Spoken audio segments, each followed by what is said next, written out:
പാലാരിവട്ടം പാലത്തിന്റെ നിർമ്മാണ ചിലവ് കരാറുകാരിൽ നിന്നും ഈടാക്കുമെന്ന് പൊതുമരാമത്ത് വകുപ്പ് മന്ത്രി ജി സുധാകരൻ.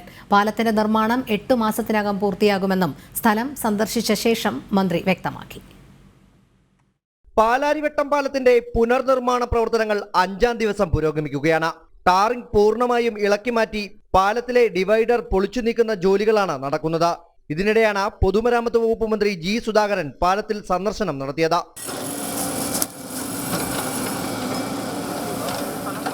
പാലം പുനർനിർമ്മിക്കുന്നതിന് 20 കോടി രൂപയാണ് ചെലവ് പ്രതീക്ഷിക്കുന്നത്. മുഴുവൻ തുകയും മുൻ കരാറുകാരായ RDS-ൽ നിന്നും ഈടാക്കുമെന്ന് മന്ത്രി പറഞ്ഞു.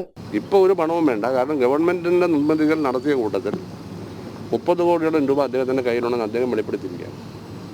അതിൽ നിന്ന് ആവശ്യമായി 20 കോടിക്ക് അടുത്താണ് വേണ്ടത്. അദ്ദേഹം അതുകൊണ്ട് ചെയ്യും.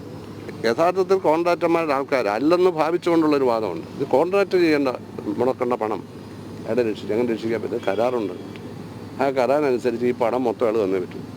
നിർമ്മാണം അന്തിമഘട്ടത്തിലേക്ക് എത്തിയ വൈറ്റില കുണ്ടന്നൂർ പാലങ്ങളും മന്ത്രി സന്ദർശനം നടത്തി. പാലങ്ങളുടെ നിർമ്മാണം അടുത്ത മാസം അവസാനത്തോടെ പൂർത്തീകരിച്ച് ജനങ്ങൾക്ക് തുറന്നു നൽകും.